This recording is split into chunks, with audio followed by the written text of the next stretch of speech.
श्री संबित्रा अशोक जी, और 2004 और 2011 के कार्यकाल में पहले भी कांग्रेस दंगा विरोधी अधिनियम लाने वाली थी, जिसमें वो किसी भी प्रकार से सफल नहीं हो पाई, क्योंकि उस समय देश की कई विपक्षी पार्टियों यानी कि तृणमूल कांग्रेस ने भी इसका विरोध किया था।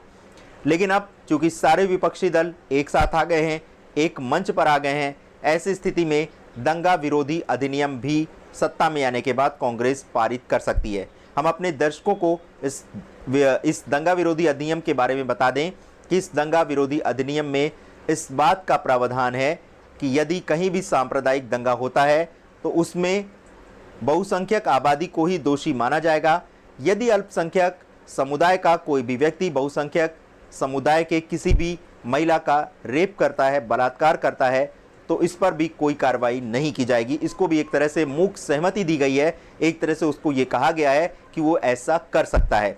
दंगा विरोधी अधिनियम में बहुत सारे ऐसे प्रावधान हैं जो बहुसंख्यक हितों के विरुद्ध हैं, लेकिन इसके बाद भी कांग्रेस अल्पसंख्यकों को तुष्टीकरण करने के लिए ऐसा भी कर सकती है कि अपने कार्यकाल में वो एक बार पुनः दंगा विरोधी अधिनियम पारित कर दे। श्री संबित्रा अशोक जी, क्या ऐसा करना देश में गृह युद्ध को बढ़ावा देना नहीं होगा? देखिए, आप जो है ना, आप जो कह रहे हैं, आपकी जो सोच है, मेरे को उस पर थोड़ी सी हंसी इसलिए आ रही है कि 125 करोड़ में जिस सेगमेंट को आप देख रहे हैं वो 10 या 20 लाख भी नहीं है। अगर वो कहीं पे आपने पोलराइज कर भी लिया तो उसमें किसका फायदा होगा? अगर उसको दिमाग में रख के ये बातें हो रही हैं तो it is shameful for the nation. अगर ऐसी बात करने के बाद भी अगर वो पार्टी कहीं एग्जिस्टेंस में रहती है, now it should be cleanly out from the Nations. इस मेंटालिटी को शो करने के बाद जो भी हिंदुस्तान का हिंदुस्तानी है, जो इस चीज़ को, इस देश से प्यार करता है और देश को चाहता है, देश को, देखिए आप इतना जो भी काम करते हैं अपनी सोशल सिक्योरिटी के लिए करते हैं। पैसा कमाते हैं, उसको खाने की आपको तभी इजाज़त मिलेगी जब आपकी सोशल सिक्योरिटी ठीक होगी। अगर आप सोशल सिक्योरिटी से रिलेटेड सारी चीज़ों के अधिकार जो है उन लोगों की तरफ कर देंगे जो देश में अराजकता फैलाना चाहते हैं, तो आपको कौन चाहेगा?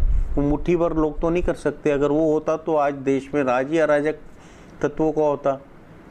इस देश ने पिछले दशक में जो अराजकता देखी है, जो नंगा डांस देखा है देश के खिलाफ, लूट खसोट का, घूसखोरी का, उसी का रिजल्ट था कि 2014 में टोटल पलटा हुआ है। और अब आप इतनी गलतियां कर चुके हैं, कहीं चांस नहीं है।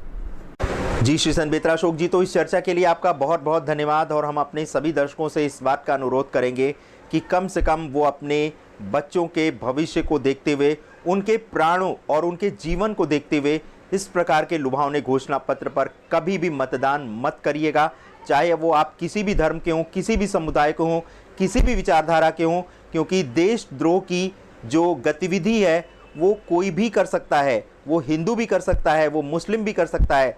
देशद्रोह की गतिविधि करने वाले का कोई धर्म नहीं होता है।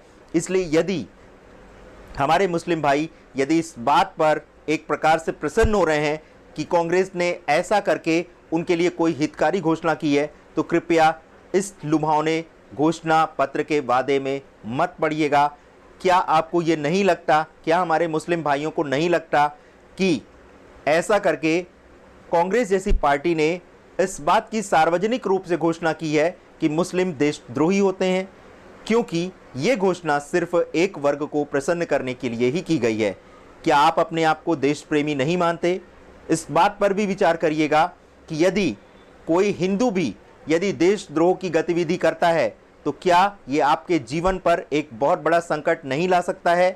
कृपया इस तरह के प्रलोभनों को बिल्कुल स्वीकार मत करिएगा। आप किसी भी धर्म के हों, किसी भी जाति के हों, किसी भी विचारधारा को मानने वाले हों। और विशेष रूप से हम अपने मुस्लिम भाइयों से इस बात का अनुरोध करेंगे कि देशद्रोह कोई धर्म नहीं करता, देशद्रोह कोई व्यक्ति करता है, उसकी आपराधिक विचारधारा करती है।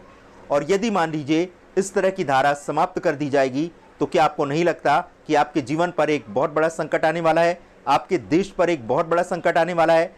कृपया एकजुट होकर के देश की सुरक्षा और राष्ट्र हित में ही अपने निर्णय करिएगा। हम आपसे ये भी अनुरोध करेंगे, हम नहीं जानते कि आप अपने आप को इस देश का वासी मानते हैं या नहीं, लेकिन हमारा ये दृढ़ विश्वास है कि यदि आपने इस देश की मिट्टी से जन्म लिया है तो इस देश की मिट्टी पर, इस देश के संसाधनों पर, इस देश की प्रत्येक वस्तु पर आपका पूर्ण अधिकार है और इस अधिकार को कभी त्यागिएगा नहीं। लेकिन अगर विरोधी शक्तियां आपके ऊपर आंख उठाएं तो उसका जवाब देना भी मत भूलिएगा।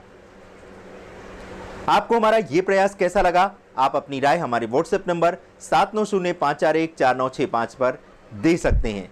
इसके अतिरिक्त यदि आपको हमारा ये प्रयास अच्छा लग रहा है तो इसे लाइक, शेयर और सब्सक्राइब करना मत भूलिएगा। आपने हमें इतना समय दिया, इसके लिए आप सभी दर्शकों का हृदय से आभार। नमस्कार।